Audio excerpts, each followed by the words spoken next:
Hello everyone, welcome in my YouTube channel MCN nurses classes में आपका स्वागत है। तो चलिए आज अपन कुछ धमाकेदार क्वेश्चन लेके आए हैं जो काफ़ी इंपॉर्टेंट हैं आने वाले एग्जाम के लिए। लैंग्वेज बेस्ड क्वेश्चन है, प्रायोरिटी बेस्ड क्वेश्चन है, ठीक है। और लेंथ देख के घबराना नहीं है, आपको पॉइंट टू पॉइंट समझना है कि पूछना क्या चाह रहा है, उस हिसाब से अपन इस क्वेश्चन को सॉल्व करने की कोशिश करते हैं, ठीक है। तो बिना देर किए शुरू करते हैं। आज का अपना पहला क्वेश्चन है, the nurse is monitoring a child for bleeding after surgery of removal A brain tumour. क्या है?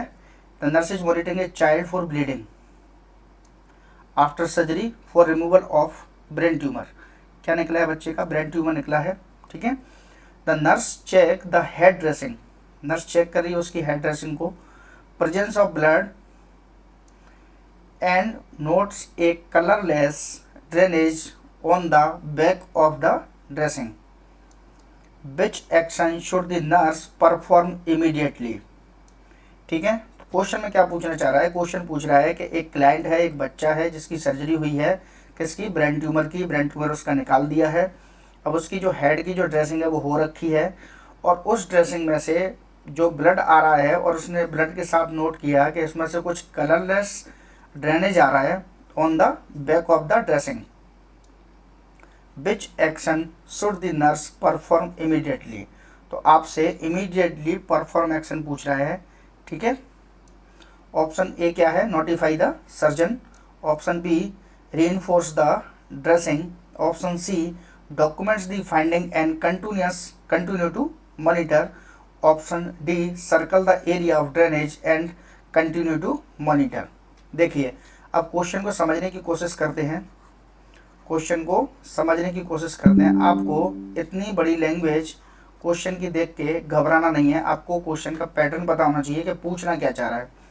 तो इसमें दो तीन चीज़ें जो अपन को ध्यान देनी है। क्या क्या हुआ है? रिमूवल ऑफ ब्रेन ट्यूमर, पहला पॉइंट। दूसरा पॉइंट आपको क्या देखना है? दूसरा पॉइंट आपको देखना है कलरलेस। कब? जब क्या है? Brain tumour. तब आपके दिमाग की घंटी बज जानी चाहिए कि ये चीज़ क्या हो सकती है, ठीक है। नर्स हेड ड्रेसिंग हो रखी है, उसमें से प्रेजेंस ऑफ ब्लड, तो ब्लड तो प्रेजेंस होना ऑब्वियसली होगा उसमें, है ना। लेकिन जो कलरलेस है वो इस पूरे क्वेश्चन की दशा को बदल रहा है, समझ रहे हो। तो इसका राइट आंसर क्या होगा? क्योंकि कलरलेस किसका किस चीज़ को इंडिकेट कर रहा है? किसको इंडिकेट कर रहा है? कलरलेस किसको इंडिकेट कर रहा है? ये कर रहा है सेरिब्रो स्पाइनल फ्लूइड को, ठीक है। किस चीज़ को इंडिकेट कर रहा है? Cerebro spinal fluid. किसको? लीकेज को। अगर, क्योंकि सर्जरी क्या हुई है? Brain tumour. समझ में आ रहा है? तो आपका राइट आंसर क्या होगा? नोटिफाई द सर्जन, ठीक है। अगर किसी क्लाइंट को आप देखते हो कि उसकी जो ड्रेसिंग साइड है उससे क्या हो रहा है, अगर ब्लड आ रहा है तो ठीक है, क्योंकि just after dressing just after surgery में भी ब्लड प्रेजेंट हो सकता है। लेकिन उस केस में आप क्या देख रहे हो? कलरलेस क्या देख रहे हो? ड्रेनेज देख रहे हो। तो कलरलेस ड्रेनेज, अगर ब्रेन की सर्जरी हुई है तो उस केस में क्या हो सकता है? ये होगा कलरलेस ड्रेनेज। का मतलब है कि जो क्या है, सेरिब्रो स्पाइनल फ्लूइड का क्या हुआ है? लीक हुआ है। तो अगर लीकेज है तो उस केस में आपको सबसे पहले इन्फॉर्म करना है नोटिफाई द सर्जन, ठीक है। उसमें आपको अपना करामात दिखाने की ज़रूरत नहीं है, ठीक है। आपको करामाती खान नहीं बनना है, आपको सीधा इन्फॉर्म कर देना है। किसको? Notify the surgeon. समझ में आ गया? क्योंकि ये क्या है? ये है सेरिब्रो स्पाइनल फ्लूइड। समझ में आ गया? चलिए अगला क्वेश्चन देखते हैं। अगला क्वेश्चन क्या है? अगला क्वेश्चन है, a child undergone surgery removal of brain tumour, ठीक है। During the post operative period the nurse notes that the child is restless, pulse rate is elevated and blood pressure has decreased significantly from the baseline value. The nurse suspects that the child is in shock. Which is the most appropriate nursing action?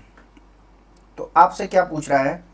आपसे पूछ रहा है कि एक client है जिसकी क्या हुई है ब्रेन की सर्जरी हुई है, ठीक है, और बच्चा क्या है पोस्ट ऑपरेटिव पीरियड में है, मतलब या फिर पोस्ट ऑपरेटिव यूनिट में होगा क्योंकि पोस्ट ऑपरेटिव पीरियड में है। तो उस टाइम पे जो नर्स देख रही है तब उसको देखने को क्या मिल रहा है, रेस्टलेस देखने को मिल रही है, ठीक है, पल्स रेट क्या है, एलिवेटेड है, ठीक है, और ब्लड प्रेशर क्या है, जो बेसलाइन वैल्यू थी, जो उसका नॉर्मल वैल्यू चल रही थी उससे क्या है सिग्निफिकेंटली क्या है ये कम हो गई है, ठीक है। The nurse suspect that the child is in shock. Nurse suspect कर रही है कि ये चाइल्ड किस में है, अब ये शॉक में है। तो आपसे क्या पूछ रहा है, आपसे पूछ रहा है मोस्ट अप्रोप्रिएट नर्सिंग एक्शन।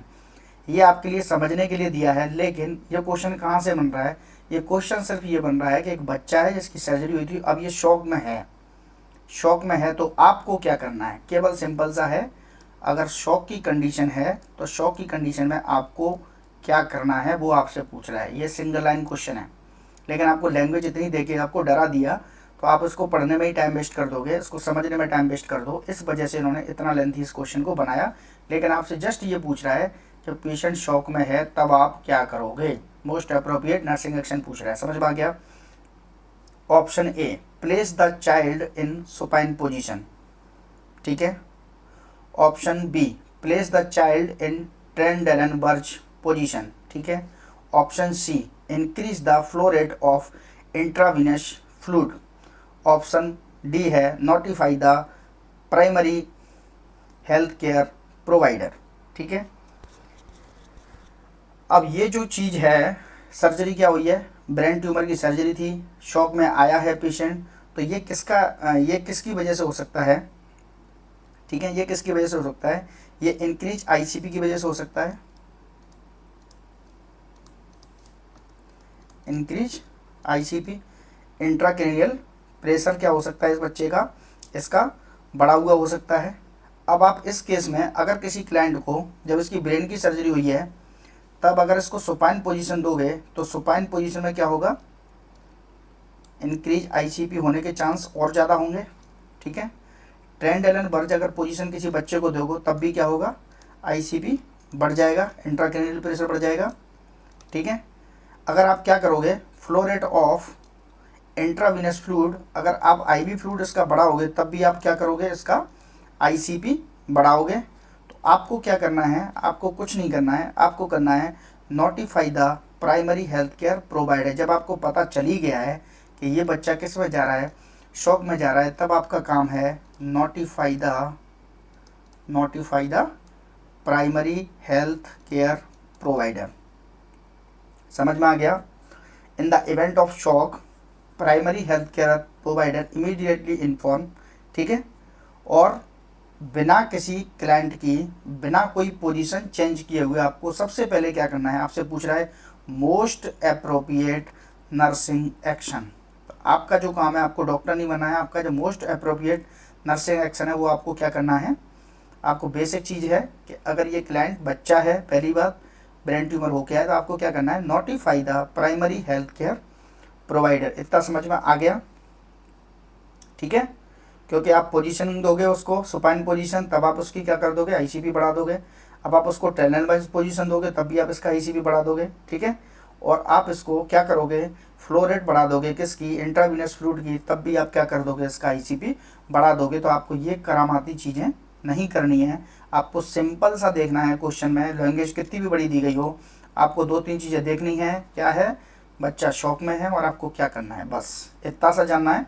बाकी आपको थोड़ी सी बहुत हिंट यहाँ से मिल जाएंगी, जैसे ब्रेन ट्यूमर दे दिया तो ये आपको समझने में थोड़ी आसानी होगी कि यहाँ पे क्या चीज़ होगी, क्या क्या चीज़ की कॉम्प्लिकेशन हो सकती है। तो आपको कॉम्प्लिकेशन से रिलेटेड आपको आंसर चूज करना है, और जब आपसे पूछ लिया मोस्ट अप्रोप्रिएट तो उस केस में आपको बेसिक से बेसिक चीज़ पर पहले ध्यान देना है। जब क्वेश्चन कितना भी बड़ा और कितना भी ट्रिकी हो, लेकिन आपको बेसिक चीज़ से सोचना है कि बेसिक हम क्या कर सकते हैं इस केस में। समझ में आ गया। तो notify the primary health care provider, समझ में आ गया। ओके, चलिए अगला क्वेश्चन देखते हैं। होप सो आपको वीडियो पसंद आ रहा होगा। अगर वीडियो पसंद आ रहा है तो वीडियो को लाइक कर दो, चैनल को सब्सक्राइब जरूर कर लो। काफ़ी इंपॉर्टेंट क्वेश्चन है, लेंथी क्वेश्चन है, लेकिन आपको सिंपल एकदम आपको सिंपल सा सिंपल करके आपको समझाने का प्रयास करेंगे, जाके आपको एग्जाम में अगर ऐसा कोई बड़ा क्वेश्चन आता है तो आप घबराएं नहीं, और आप जो ट्रिकी क्वेश्चन है उनको भी आप सॉल्व कर पाएँ। ठीक है, तो आप वीडियो को लाइक कर लो, चैनल को सब्सक्राइब जरूर कर लो, लाइक करो ना करो लेकिन सब्सक्राइब जरूर कर लो, ताकि आपको इंपॉर्टेंट क्वेश्चन ऐसे ही हम आपको लाते रहेंगे और आप इसके लिए आपको काफ़ी हेल्पफुल होंगे ये किसमें, एग्जाम के अंदर। समझ में आ गया? चलिए अगला क्वेश्चन देखते हैं। अगला क्वेश्चन क्या है? The mother of a 4-year-old child tells the paediatric nurse that the child's abdomen seems to be swollen। ठीक है, during further assessment the mother's tell the nurse that the child is eating well, that the activity level of the child unchanged. The nurse suspecting the possibility of Bill's tumor, ठीक है, should avoid which during the physical assessment। अब देखो इस question में यहाँ से लेके और यहाँ तक इसका कोई लेना देना नहीं है। समझ में आ गया? आपको ध्यान किस पर देना है? आपको ध्यान देना है सिर्फ बिल्स ट्यूमर पर। ठीक है, और आपसे पूछ क्या रहा है? बिल्स ट्यूमर देके आपसे पूछ रहा है कि कौन सा जो असेसमेंट है वो आप क्या करोगे? अवॉइड। अब आपसे ये पूछ लिया जाता कि बिल्स ट्यूमर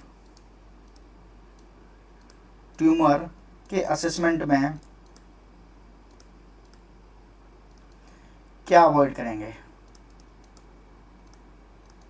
क्या अवॉइड करेंगे। ठीक है, तो इसकी कुछ ज़रूरत नहीं थी। समझ में आ गया?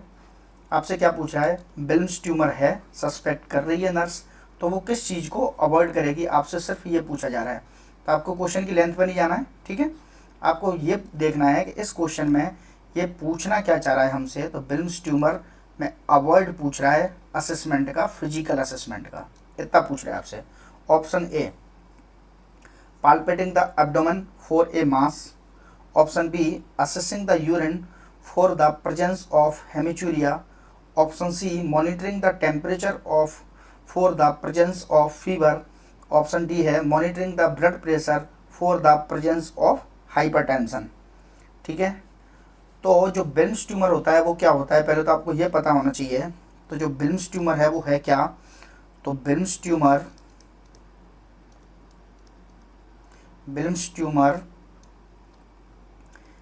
is the most common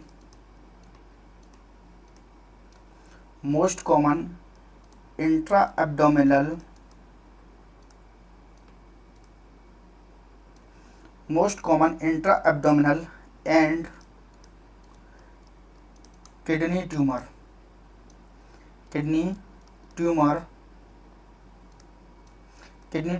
of childhood। समझ में आ रहा है?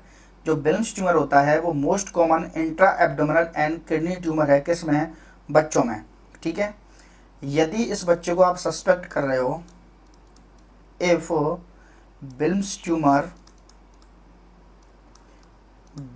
Tumour is suspected,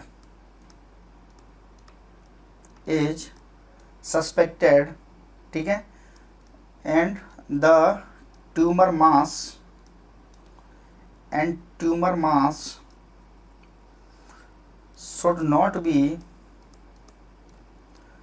should not be क्या नहीं करना चाहिए?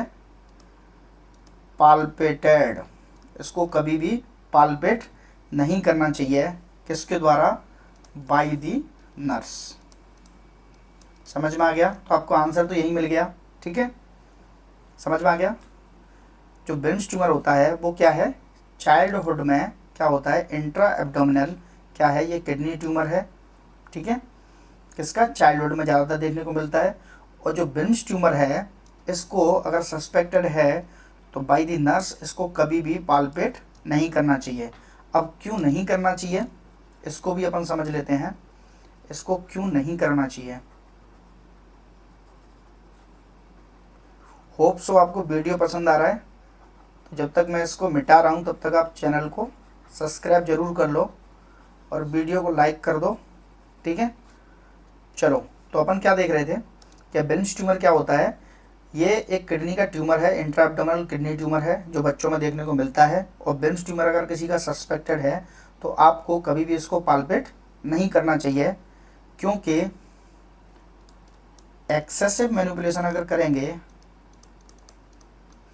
Excessive manipulation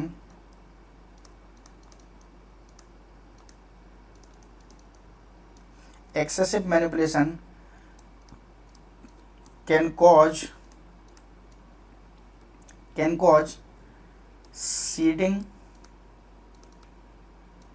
seeding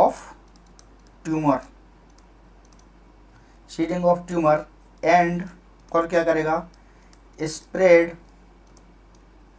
spread of किसको, कैंसरस सेल। काफ़ी डेंजरस है ये कैंसरस सेल्स, ठीक है। और क्या करेगा, और ये हेमिचूरिया कर देगा, और क्या कर देगा ये बच्चे में, फीवर कर देगा, और क्या कर देगा, ये हाइपर टेंशन कर सकता है, ठीक है। तो ये जो चीज़ें हैं, हेमिचूरिया हो गया, फीवर हो गया, हाइपरटेंशन हो गया, ये से क्या होती हैं, एसोसिएट होती हैं किससे, बिल्म्स ट्यूमर से।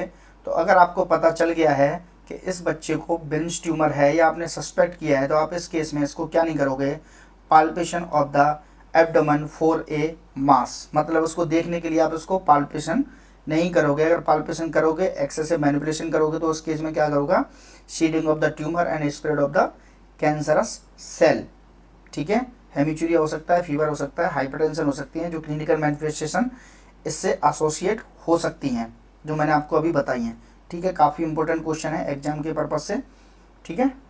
चलिए अगला क्वेश्चन देखते हैं। उसको आपको समझ में आ गया होगा। तो मैंने क्या बताया था, हेमिचूरिया हो सकता है इससे एसोसिएट, ठीक है, इससे फीवर हो सकता है, इससे हाइपरटेंशन हो सकती है, ये समझ में आ गया। तो आपका आंसर क्या होगा, palpation of the abdomen for the mass क्या करना चाहिए, अवॉइड करना चाहिए, जब क्या है, बिल्म्स ट्यूमर। समझ में आ गया। चलिए अगला क्वेश्चन देखते हैं। अगला क्वेश्चन क्या है, अगला क्वेश्चन है, the nurse provide a teaching session to the nursing staff regarding osteosarcoma, which statement by a member of the nursing staff indicate a need for information। ठीक है, क्या है, एक नर्स है जो प्रोवाइड कर रही है टीचिंग सेशन, किसके लिए, नर्सिंग स्टाफ के लिए, रिगार्डिंग द ऑस्टियोसarcoma। ऑस्टियोसarcoma क्या होता है इस बारे में बता रही है। तो कौन सा ऐसा स्टेटमेंट है जो मेंबर ऑफ नर्सिंग स्टाफ अगर बोलेगा, जो इंडिकेट करेगा कि इसको और क्या है, फर्दर इंफॉर्मेशन की ज़रूरत है, ठीक है। तो ऑस्टियोसarcoma क्या होता है, चलो ऑप्शन पढ़ते हैं पहले। The femur is the most common site of this sarcoma। Option B, the child does not experience pain at the primary tumour site. Option C, limping if a weight bearing limbs is affected is a clinical manifestation। Option D, the symptoms of the disease in the early stage are almost always attributed to normal growing pains। ठीक है, तो ऑस्टियोसarcoma क्या है, पहले तो आपको ये पता होना चाहिए। तो जो ऑस्टियोसarcoma होता है, ऑस्टियोसarcoma ये क्या है, ये है is the most common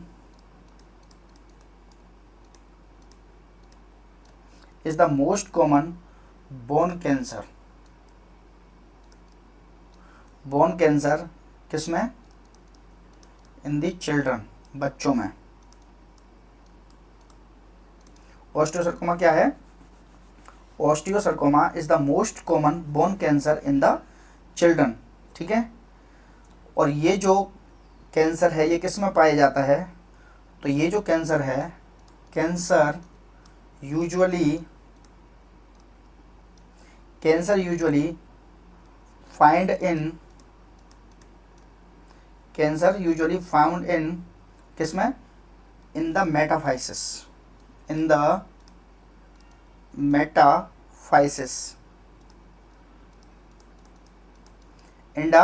metaphysis, किसकी, ऑफ द लॉन्ग बोन, जो लॉन्ग बोन होती हैं उसकी मेटाफाइसिस में, मेटाफाइसिस कैटाफाइसिस होते हैं, तो मेटाफाइसिस के अंदर पाया जाता है किसकी, लॉन्ग बोन के अंदर, ठीक है। स्पेशली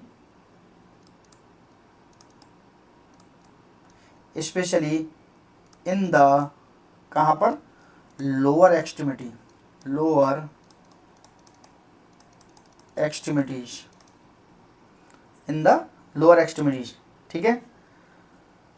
और जो इसमें भी जो मोस्ट अकरिंग ट्यूमर्स होते हैं, मोस्ट ट्यूमर्स अकरिंग कहाँ पर, इन द फीमर,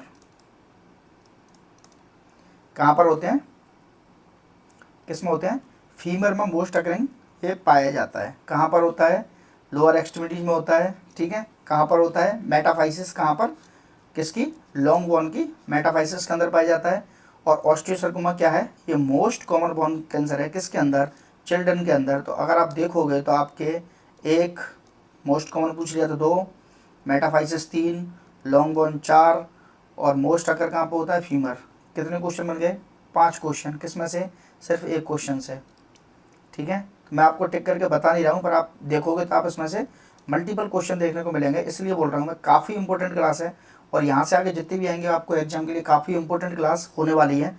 तो आप चैनल को सब्सक्राइब जरूर कर लो, ताकि आपको ऐसे इंपॉर्टेंट क्वेश्चन देखने को मिलता रहे। काफ़ी इंपॉर्टेंट क्लास होने को जा रही है ये, ठीक है। तो मुझे काफ़ी इंपॉर्टेंट ये लग रही है अभी, समझ में आ गया। चलिए, तो क्या था, osteosarcoma the most common bone cancer है, किस में, चिल्ड्रन में। और कैंसर यूजुअली फाइंड कहाँ पर होता है, मेटाफाइसिस में, किसकी, लॉन्ग बोन की, समझ में आ गया। Specially in the lower extremities, और मोस्ट जो ट्यूमर्स है वो अकरिंग किस में होते हैं, फीमर के अंदर होते हैं, समझ में आ गया इतना, ठीक है।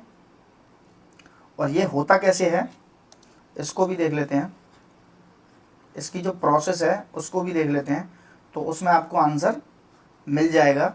बाकी इसमें आंसर आपको कुछ कुछ समझ में आ गया होगा कि इसका आंसर क्या होने वाला है, ठीक है।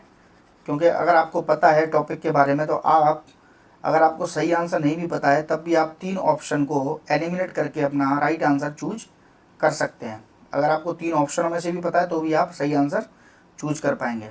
लेकिन आपको 3 आंसर को एलिमिनेट करने के लिए आपको टॉपिक पता होना चाहिए कि पूछना क्या चाह रहा है और इसमें क्या क्या चीज़ें होती हैं, ठीक है। तो जो ऑस्टियोसार्कोमा होता है वो क्लिनिकली कैसे देखने को मिलता है, क्लिनिकली ये क्या होता है, प्रोग्रेसिव होता है, ठीक है। और क्या होता है, इंसीडियस होता है, ठीक है। और क्या होता है इसमें, एंड क्या होता है इसमें, इंटरमिटेंट पेन,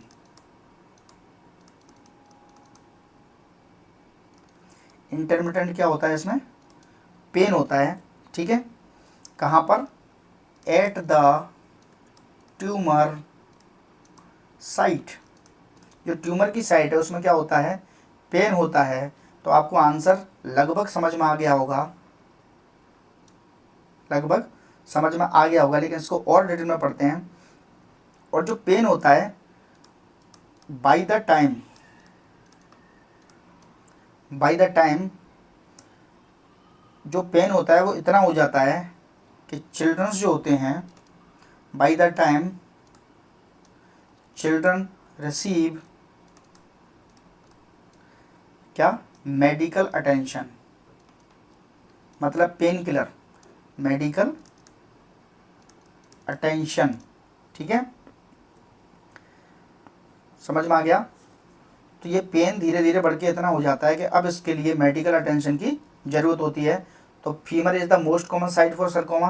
तो आपको ये अगर ये वाली चीज़ इन्फॉर्मेशन अगर वो नर्स दे रही है तो वो सही बोल रही है। दूसरा था limping of the weight bearing limb is affected, clinical manifestation, weight bearing क्या, लोअर एक्सट्रीमिटी में मैंने बताया था, तो ये भी ठीक है, ठीक है। ये थोड़ा सा ट्रिकी कर दिया आपको, वेट वियरिंग, ठीक है, लोअर एक्सट्रीमिटी मैंने बताया था।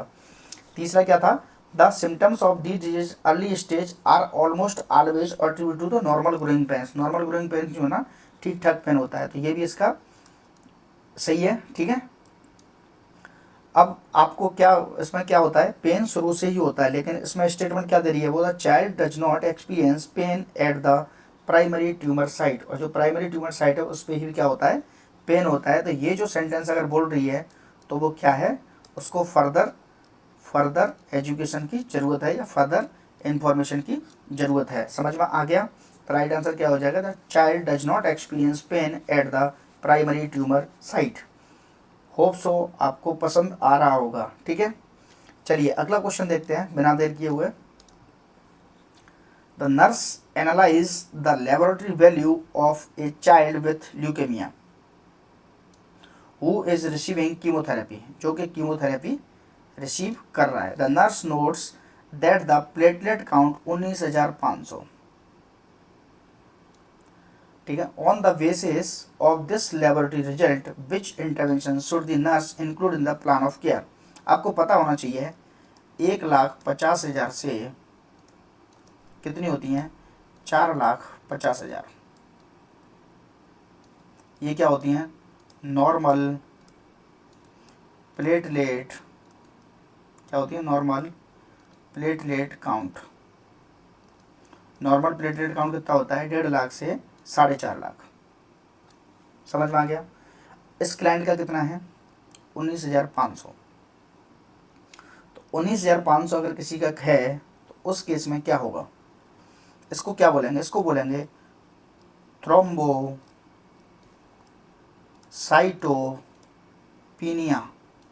थ्रोम्बोसाइटोपिनिया जिसमें क्या होता है, एक्सेसिव लो काउंट होता है किसका, प्लेटलेट का। ठीक है, 50,000 से अगर कम भी है तो भी उसको क्या बोलते हैं, थ्रोम्बोसाइटोपिनिया। समझ में आ गया?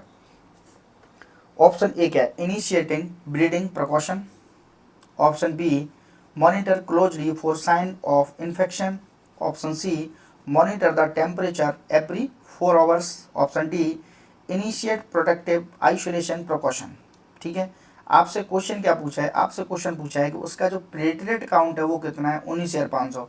तो आपको पता होना चाहिए कि अगर किसी क्लाइंट का प्लेटलेट काउंट कम है तो उसमें जो ब्लीडिंग की टेंडेंसी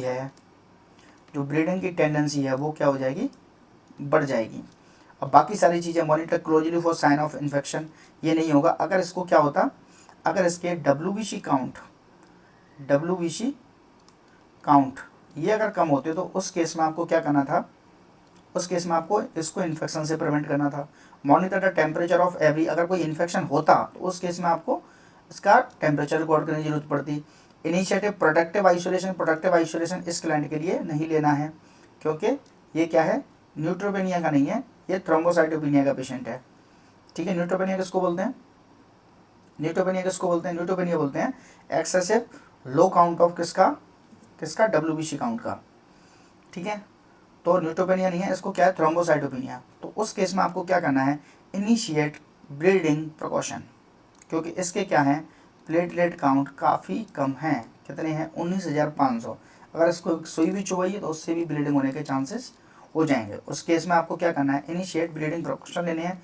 कब, जब क्लाइंट को क्या है, 19,500 इसके क्या है, प्लेटलेट काउंट है। ठीक है, अब इसको थोड़ा डिटेल में समझें। अगर इसको थोड़ा डिटेल में समझें, क्वेश्चन की भाषा अपने समझ ली, लेकिन इसमें और भी कंडीशन दे रखी है, क्या, ल्यूकेमिया। इसको भी थोड़ा सा समझ लेते हैं तो आपके लिए थोड़ी और आसानी होगी। हालांकि क्वेश्चन का आंसर आपको मिल गया है, लेकिन इसको और थोड़ा समझने की कोशिश करते हैं। ठीक है, ल्यूकेमिया क्या होता है इसके बारे में समझते हैं। तो जो leukaemia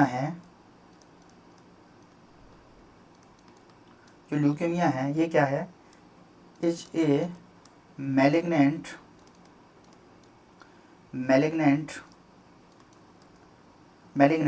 increase in the number of leukocyte।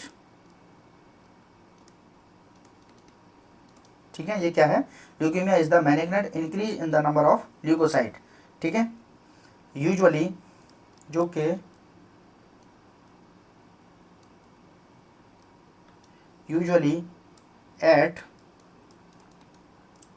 at an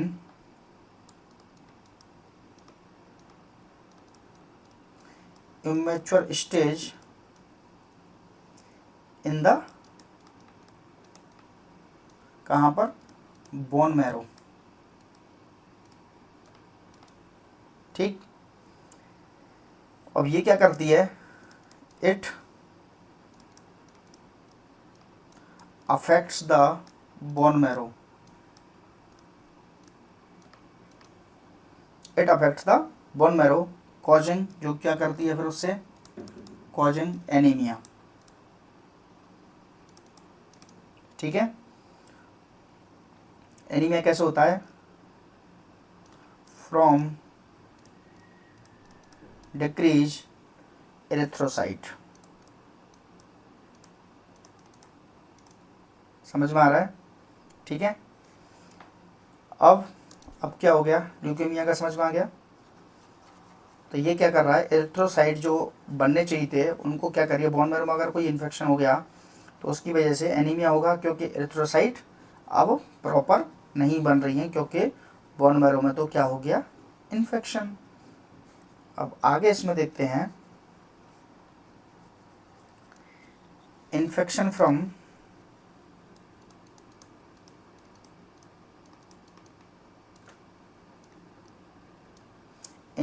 from neutropenia.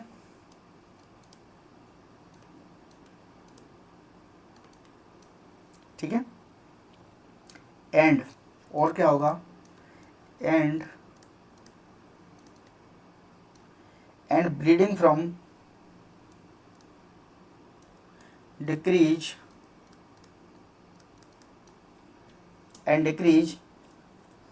Platelet production.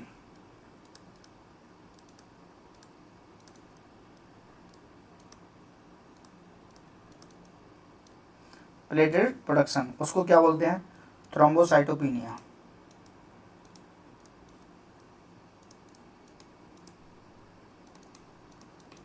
Thrombocytopenia.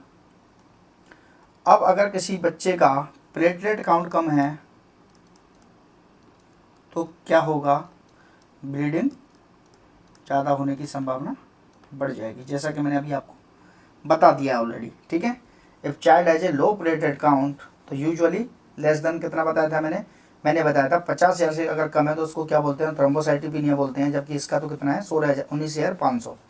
ठीक है, तो इसके लिए आपको क्या करना है, ब्लीडिंग के जो प्रिकॉशन है वो आपको लेने हैं, क्योंकि इसको हेमरेज होने का खतरा पूरा है। ठीक है, इस केस में इसकी जो एक्टिविटी है उनको भी क्या करना है, आपको लिमिटेड करना है। ठीक है, और हेड इंजरी और इन सब चीज़ों से इसको क्या करना है, बचाना है। और जो टूथ ब्रश होती है,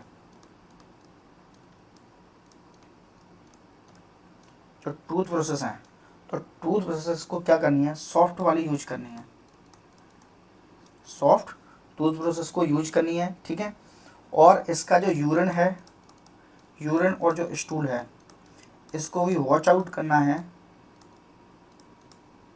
किसके लिए, ब्लीडिंग के लिए, कहीं कोई इंटरनल ब्लीडिंग तो नहीं हो गई है, तो इसका यूरिन भी और स्टूल भी इसका चेक करना है। ठीक है, और क्या करना है, और इसको जो स्टूल के लिए इसको क्या करना है, स्टूल सॉफ्टनर यूज करना है। क्या यूज करना है, स्टूल सॉफ्टनर्स। इससे क्या होगा, स्टूल सॉफ्टनर, तो इसको जो स्टूल को पास करने में आसानी होगी। तो अगर हार्ड स्टूल इसका होगा तो उस केस में क्या, उसको क्या है, एनल ब्लीडिंग होने के भी चांसेस होंगे। मैंने क्या बताया था, अगर एक सुई भी डाली, ये बताया था मैंने, एक सुई भी डाली तो उसमें भी ब्लीडिंग होने के चांसेस हैं। क्यों, कि इसका क्या है, 19,500 है क्या, प्लेटलेट काउंट। तो होप सो आपको ये चीज़ें समझ में आ रही होंगी कि मैं बताना क्या चाह रहा हूँ। ठीक, चलिए अगला क्वेश्चन देखते हैं। अगला क्वेश्चन क्या है, the nurse is monitoring a 3-year-old child for sign and symptoms of increase intracranial pressure after a craniotomy.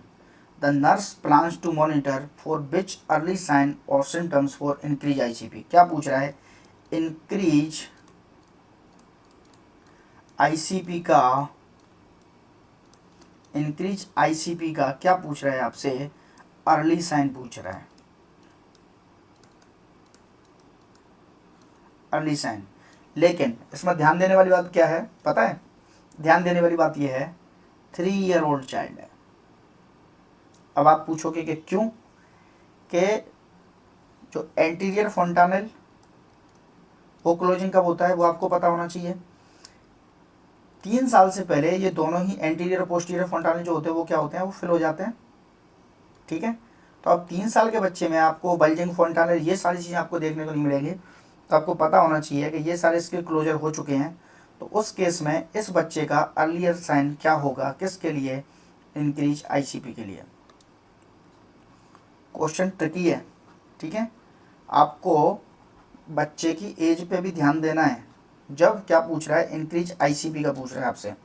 Option A vomiting, option B bulging anterior fontanelle, option में दिया है इसलिए दिया आपको फंसाने के लिए। Option 3 increasing head circumference, option D complaints of frontal headache. तो अगर आपसे कोई पूछे कि early sign of increase ICP, तो आपका राइट आंसर क्या होगा, आपका राइट आंसर होगा वॉमिटिंग।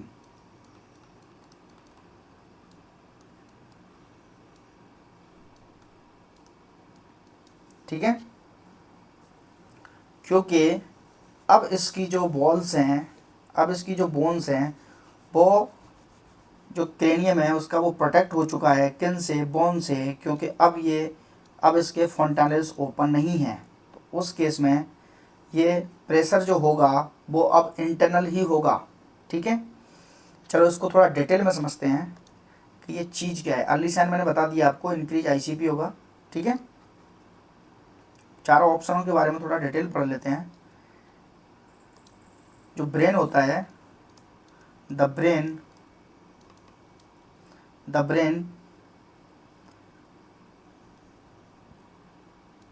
although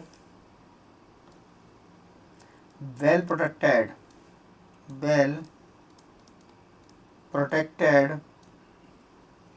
by किसके द्वारा, by the solid body cranium। ठीक है, और ये क्या होता है, is highly susceptible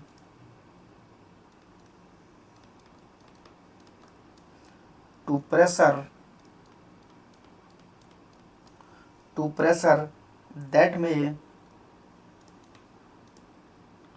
that may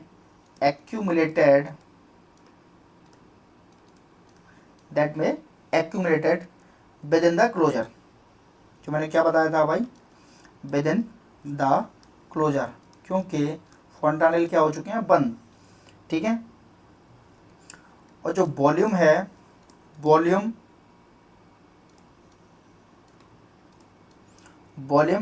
और प्रेशर, वॉल्यूम और जो प्रेशर है वो क्या रहेगा, ये कांस्टेंट रहेगा। कहाँ पर कांस्टेंट रहेगा, कंसिस्टेंट रहेगा। ठीक है, कहाँ पर, विद इन द ब्रेन।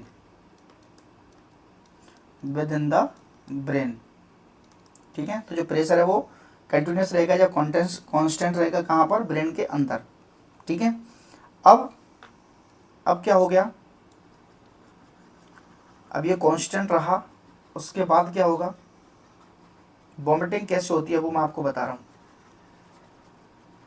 क्योंकि फोंटानेल बंद हो गए, अब जो प्रेशर है वो कांस्टेंट बना हुआ है, कहाँ पर, ब्रेन के अंदर, क्योंकि अब उसको निकलने के लिए कोई जगह नहीं है जब क्लाइंट का क्या बढ़ रहा है, आईसीपी। ठीक है, अब it changes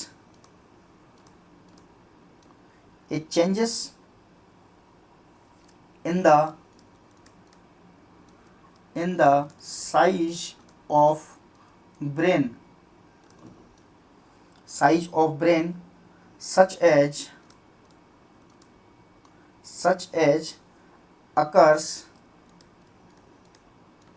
occurs with, अब क्या होगा इसमें, with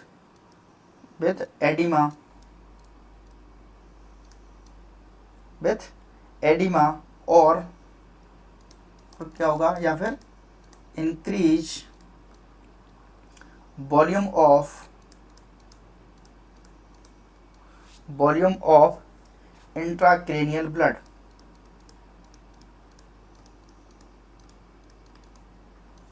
इंट्राक्रैनियल ब्लड। उससे क्या होगा, इंट्राक्रैनियल ब्लड हो सकता है या फिर सेरिब्रो स्पाइनल फ्लूइड हो सकता है, CSF, ठीक है। अब इससे क्या होगा, विदाउट ए कंपनसेटरी चेंज, विदाउट ए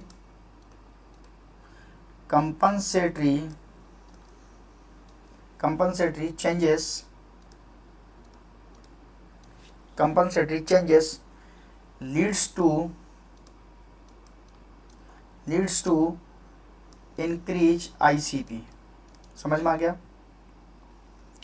और ये क्या है, ये लाइफ थ्रेटनिंग कंडीशन है। क्या है, लाइफ थ्रेटनिंग कंडीशन है, ठीक है।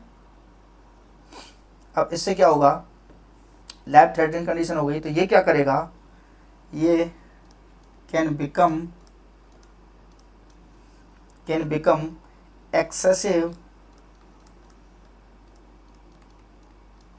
excessive as pressure build up।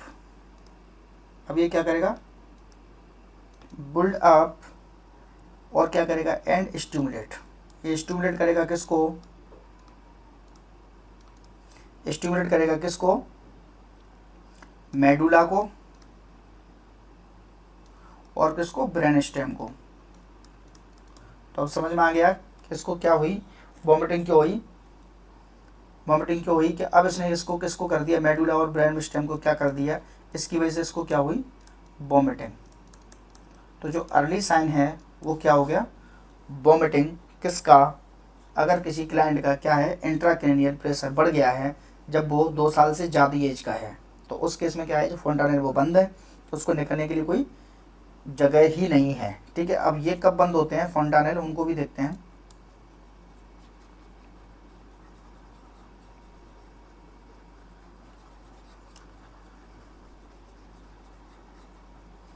Anterior फोंटानेल कब बंद होते हैं और पोस्टीरियर फोंटानेल कब बंद होते हैं, ये भी इसी में कवर करा देते हैं। थोड़ी सी लंबी क्लास है लेकिन इम्पोर्टेंट क्लास है, इसमें से एक क्वेश्चन आपको फुल टॉपिक कवर करवा रहा है लगभग, ठीक है। तो इसमें देखते हैं, चिल्ड्रन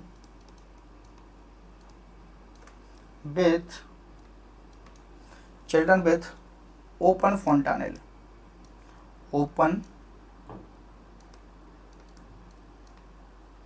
फोंटानेल्स। तो जो पोस्टीरियर फोंटानेल है, पोस्टीरियर फोंटानेल्स क्लोजेस, ये कब बंद हो जाते हैं, closes at 2 to 3 month. Data याद रखना, ठीक है। और जो एंटीरियर होते हैं, एंटीरियर क्लोज एट, ये कब होते हैं, 12 से 18 मंथ। 12 से 18 महीने पर ये क्या हो जाते हैं, ये बंद हो जाते हैं। अब ये बच्चा कितने साल का था, 3 साल का था, तो इसके तो ये क्लोज हो चुके हैं, ठीक है। अब ये करने के लिए अगर ये चीज़ होती कब, जब ये इस क्वेश्चन में दिया होता कि अभी ये बच्चा 14 महीने का है, तो उस केस में क्या होता, बल्जिंग फोंटानेल्स, ठीक है। बल्जिंग फोंटानेल्स देखने को मिलता कब, जब ये बच्चा इसके बीच की रेंज का होता और इंक्रीज ICP का पूछा जाता आपसे, तब उसका होता बल्जिंग फोंटानेल्स। क्यों, कि अब इसकी जो क्लोजर नहीं हुआ है, तो जो उसका जो फेस, ये हेड है जैसे मान के चलो, तो इसमें ये ऐसे होते हैं फोंटानेल्स और ये ऐसे होते हैं, ऐसे कुछ होता है, ठीक है। तो ये वाला जो पार्ट है ये 12 से 18 में होता है और ये 2 से 3, ये इसका फेस वाला पार्ट है, ठीक है। जैसे ये बच्चा है तो ये 12 से 18 में और ये 2 से 3 मंथ में, समझ में आ गया। तो ये बल्जिंग होने लग जाती है अगर इसका क्या बढ़ता, ICP। समझ में आ गया। चलिए अगला क्वेश्चन देखते हैं। अगला क्वेश्चन क्या है, काफ़ी इंपॉर्टेंट क्वेश्चन है, एक से एक बेहतर क्वेश्चन है। चलिए, ए 4-year-old child is admitted to the hospital for abdominal pain. The mother reports that the child has been pale and excessively tired and is bruising easily. On physical examination, lymphadenopathy and hepatosplenomegaly are noted. Physical examination में क्या मिला इसका, lymphadenopathy देखने को मिला, lymph node बड़ा सूजन है, और हेपेटोस्प्लेनोमेगाली भी देखने को मिल रहा है। Diagnostic studies are being performed because acute lymphatic leukaemia, lymphocytic anaemia है, acute leukaemia is suspected. The nurse determines that which laboratory result confirm the diagnosis. क्या है, एक्यूट लिम्फोसाइटिक ल्यूकेमिया के लिए कौन सी फाइंडिंग देखने को मिलेगी कंफर्म करने के लिए, ठीक है। ऑप्शन ए, कंफर्म करने के लिए कौन सी कंफर्मेटरी डायग्नोसिस टेस्ट किया जाएगा, लेबोरेटरी रिजल्ट किया जाएगा। Option A, lumbar puncture showing no blast cell. Option B, bone marrow biopsy showing blast cell. Option C, platelet count 3,50,000। Option D, white blood cell count 4500। ठीक है, तो leukaemia क्या है, leukaemia में क्या होता है, ल्यूकेमिया में होता है इंक्रीज होता है नंबर्स किसका, ल्यूकोसाइट का। ठीक है, यूजुअली एट इमेच्योर स्टेज में, कहाँ पर, बोन मैरो में, ये मैंने अभी बताया था। ठीक है, और जो कन्फर्मेटरी टेस्ट होता है, कन्फर्मेटरी टेस्ट होता है ल्यूकेमिया का, the confirmatory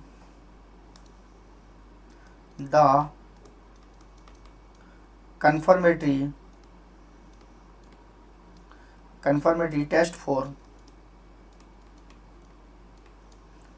test for leukemia, ये क्या है, is microscopic examination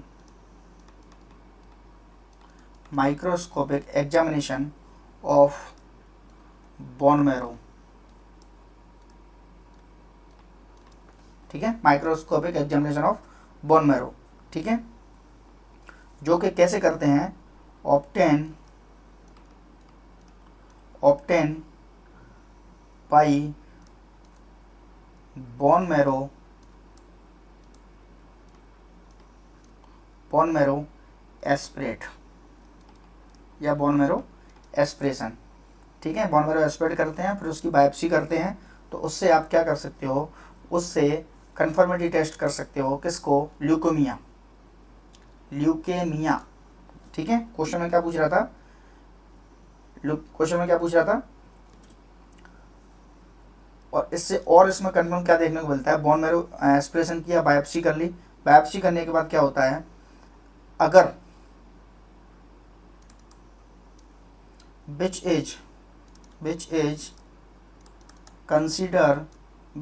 considered positive, इसको कब पॉजिटिव माना जाता है, कंसीडर पॉजिटिव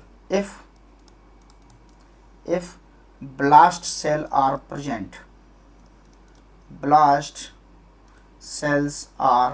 प्रेजेंट, अगर इस बायोप्सी के अंदर ब्लास्ट सेल प्रेजेंट हैं, दैट मीन्स कि जो बोन मैरो है उसमें क्या हो रहा है, उसमें वो सेल्स बन ही नहीं पा रही हैं, या फिर वहाँ पर बन रही है तो वो डिस्ट्रॉय हो रही हैं, तो ब्लास्ट सेल देखने को मिलेंगी किस में, बायोप्सी के अंदर। जब बोन मैरो की बायोप्सी करके देखेंगे तो अगर ये ब्लास्ट सेल देखने को मिल रही हैं, दैट मीन कि ये क्या है, इसको ल्यूकेमिया कन्फर्म है। ठीक है, तो bone marrow biopsy showing blast cell. ठीक है, और जो प्लेटलेट काउंट है वो तो मैंने आपको बताया था, ये रिजल्ट हो सकता है किसकी वजह से, कीमोथेरेपी की वजह से भी हो सकता है, अगर इसको कीमोथेरेपी भी चल रही है, लेकिन इसमें भी नॉर्मल काउंट ही है 4.5 लाख के आसपास, 1.5 लाख से 4.5 लाख मैंने बताया था। ठीक है, WBC काउंट भी ये कितना होता है, 45, कई जगह 4500 से बोलते हैं 11,000, कई जगह 10,500 बोलते हैं। ठीक है, तो लगभग ये भी रेंज में ही है। ठीक है, तो वाइट ब्लड सेल काउंट जो होते हैं वो भी नॉर्मल ही है। ठीक है, और ल्यूकेमिया के अंदर देखने को हाई और लो दोनों में से भी देखने को मिल सकते हैं। क्या एक्यूट केस में ये क्या देखने को मिलती है, ज़्यादा देखने को मिलते हैं, और क्रॉनिक केस में ये क्या देखने को मिलते हैं, कम देखने को मिलते हैं। समझ में आ गया। WBC count, platelet count normal range में है। और लंबर पंचर का कोई लॉजिक नहीं है, शोइंग नो ब्लास्ट सेल। आपका क्या है, bone marrow biopsy showing blast cell. ये क्या है, कन्फर्मेटरी टेस्ट है किसका, ल्यूकेमिया के लिए। समझ में आ गया। चलिए अगला क्वेश्चन देखते हैं, काफ़ी इंपॉर्टेंट टॉपिक है, इंपॉर्टेंट क्लास है। चलिए, A 6-year-old child with leukemia is hospitalized and is receiving combination chemotherapy. Laboratory result indicate that the child is neutropenic. क्या है, न्यूट्रोपेनिया है पेशेंट को। And protective isolation procedure are initiated. अब इसको क्या कर रहे हैं, प्रोटेक्टिव जो आइसोलेशन प्रोसीजर है वो उसको इनिशिएट कर रहे हैं। The grand mother of the child visit and bring a fresh bouquet of flowers picked from her garden and asked the nurse for a base for the flowers, which response should the nurse provide the grandmother। अगर कोई बच्चा neutropenia का है, क्या है,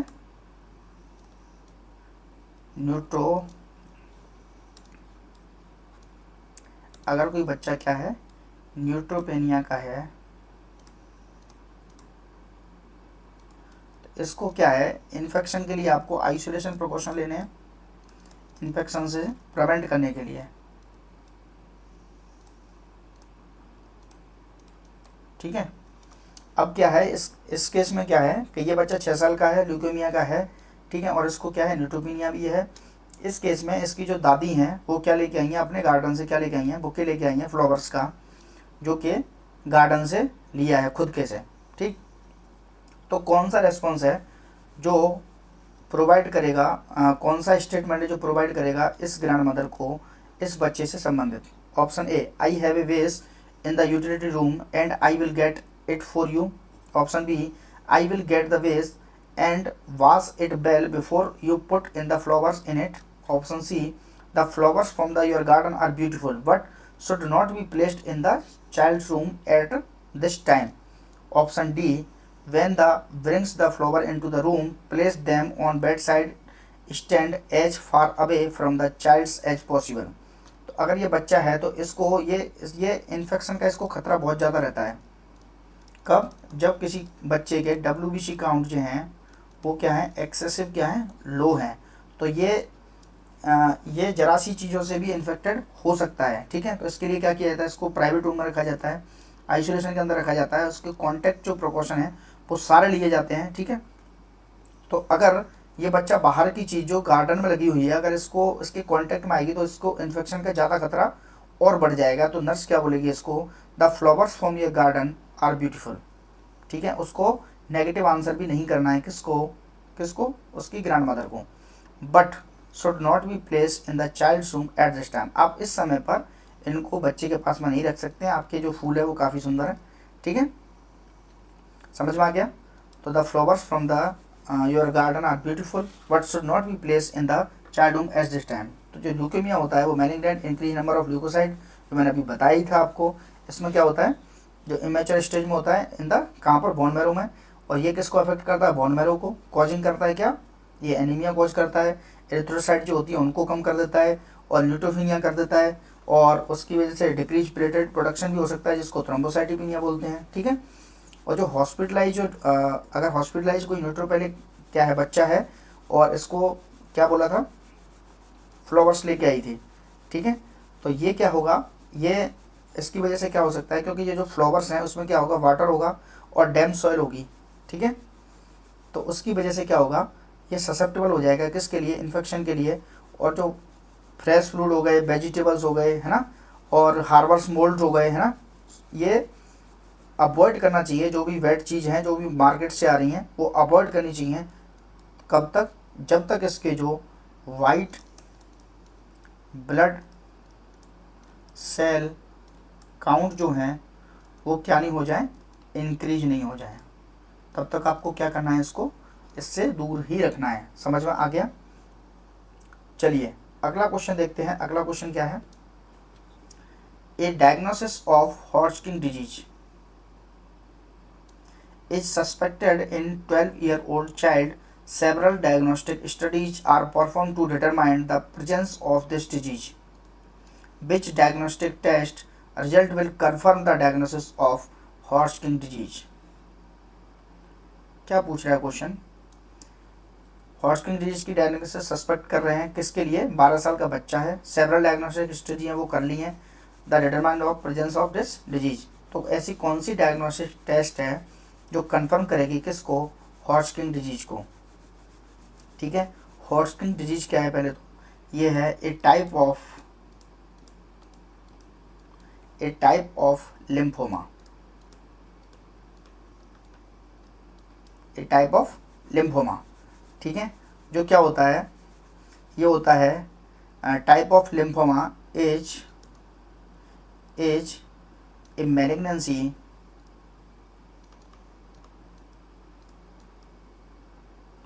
malignancy of किसकी? The lymph node, malignancy of lymph nodes. ठीक है, अब इसमें क्या होता है? The presence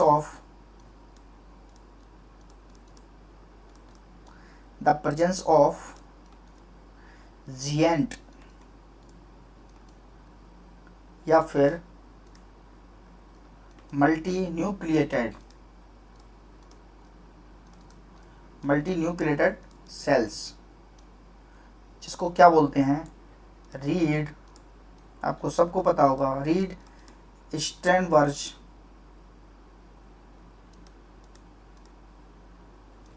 sales. अगर ये है तो ये हॉटस्किन डिजीज है। ठीक है, ये क्या है? Is the classic characteristics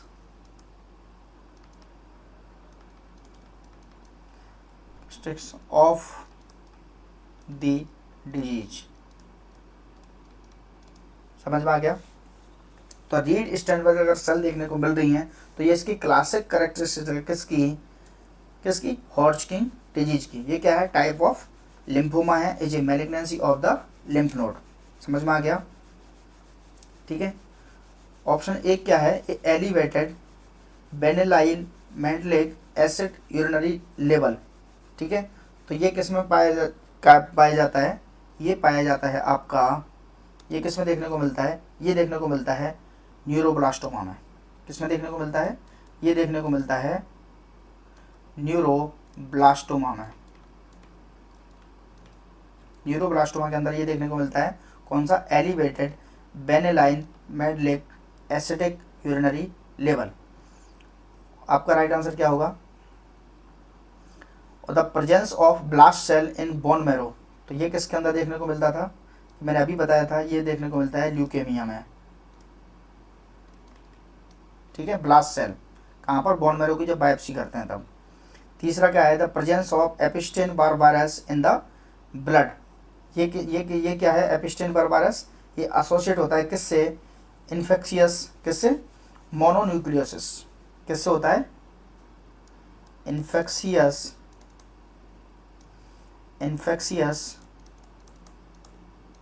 mononucleosis.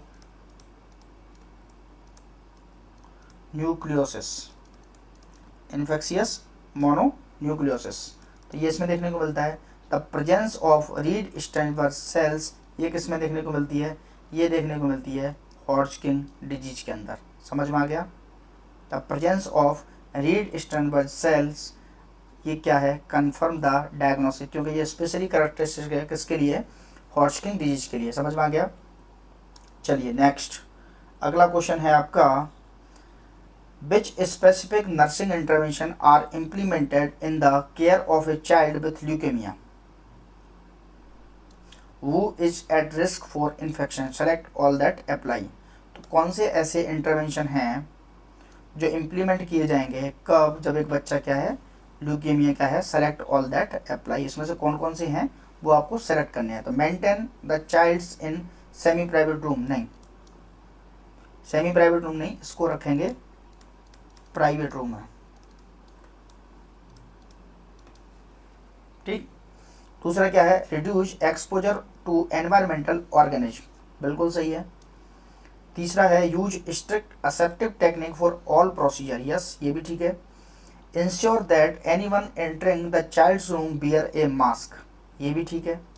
ठीक है। Apply firm pressure to a needle stick area for at least 10 minute, ये तो इससे रिलेटेड ही नहीं है, समझ में आ गया। तो आपको क्या करना है, इसको आपको किससे बचाना है, जो कॉमन कॉम्प्लिकेशन है किसके, ट्रीटमेंट फॉर ल्यूकेमिया के, ये है इन्फेक्शन है और सेकेंडरी टू न्यूट्रोपेनिया। ठीक है। इसके लिए आपको मीजर्स लेने हैं प्रिवेंट करने के लिए, क्या लेने हैं, आपको प्राइवेट रूम चाहिए,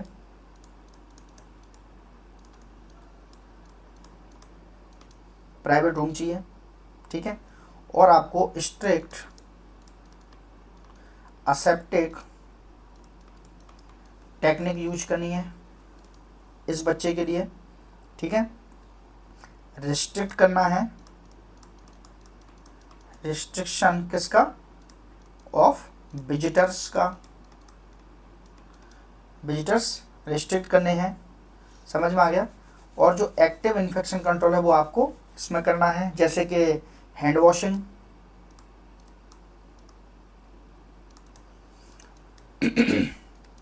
ये इंपॉर्टेंट है। ठीक है। और जो भी बच्चा इसके अंदर रूम के अंदर जाएगा वो मास्क पहनकर ही इंटर होगा, क्योंकि आपको क्या करना है, एनवायरमेंटल ऑर्गेनिज्म से इसको क्या करना है, प्रिवेंट करना है बच्चे को, क्योंकि इसको क्या है, इसको इन्फेक्शन का खतरा बहुत ज़्यादा है। तो उस केस में आपको फ्रेश फ्लावर्स, वेजिटेबल्स, ये बाहर की चीज़ें जो गार्डन में लगती हैं, बेड जो होती हैं, वो तो बिल्कुल अलाउ नहीं करनी है अंदर। ठीक है, समझ में आ गया। चलिए अगला question, the nurse is performing an assessment on a 10-year-old child suspected to have Hodgkin disease. Which assessment findings are especially characteristic to of this disease? Select all that apply. The nurse is performing an assessment of किसका, 10-year-old child suspected to having Hodgkin disease, जो मैंने इससे पहले वाले question में बताया था। तो which assessment findings are especially characteristic of this, तो कौन सी ऐसी स्पेशली कैरेक्टरिस्टिक हैं जो इस देखने को मिलेंगी, कब, इसके असेसमेंट के अंदर। Select all that apply. Option A abdominal pain, बिल्कुल ठीक है। Option B fever and malaise, नहीं। एनोरेक्सिया एंड वेट लॉस, नहीं। Painful and large inguinal lymph node, नहीं। Painless firm and movable adenopathy in the cervical area, yes. तो जो हॉटकिन disease है ये क्या है, मैलिग्नेंसी है किसकी, लिम्फ नोड की, क्या है, मैलिग्नेंसी ऑफ लिम्फ नोड, किसकी, मैलिग्नेंसी ऑफ लिम्फ नोड की। ठीक है। तो जो स्पेशल क्लिनिकल मैनिफेस्टेशन है वो क्या है हॉटकिन डिजीज की, पेनलेस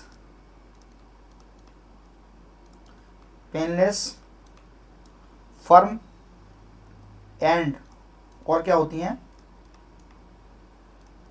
मूवेबल, क्या होती है, एडिनोपैथी होती है। एडिनोपैथी कहाँ पर, इन द सर्वाइकल एंड, और कहाँ पे, सुप्रा क्लेविकुलर एरिया एंड, और जो एब्डोमिनल पेन होता है and abdominal pain as a result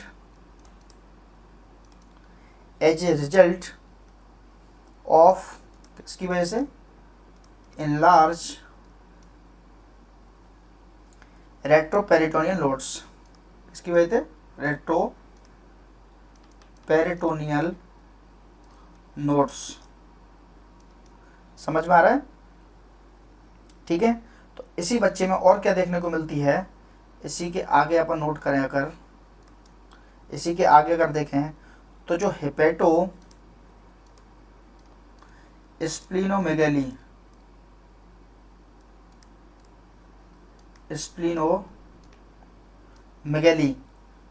also is noted, ये इम्पोर्टेंट है।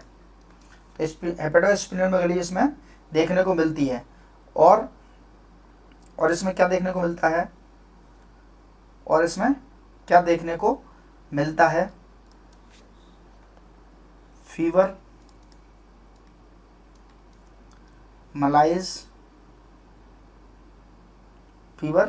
मलाइज, एनोरेक्सिया, ठीक है, एंड वेट लॉस। ये क्या है, ये एसोसिएट है किससे, हॉटस्किन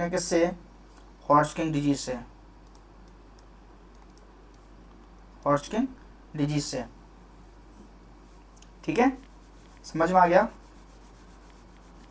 तो कौन सी ऐसी असेसमेंट फाइंडिंग है जो specially characteristic of the disease की सेलेक्ट ऑल अप्लाई, समझ में आ गया। तो एब्डोमिनल पेन और स्पेशल पूछ रहा है, ठीक है, और क्या है, painless firm and movable adenopathy in the cervical area. Hope so आपको वीडियो पसंद आया होगा, ठीक है। तो आज के लिए इतना ही।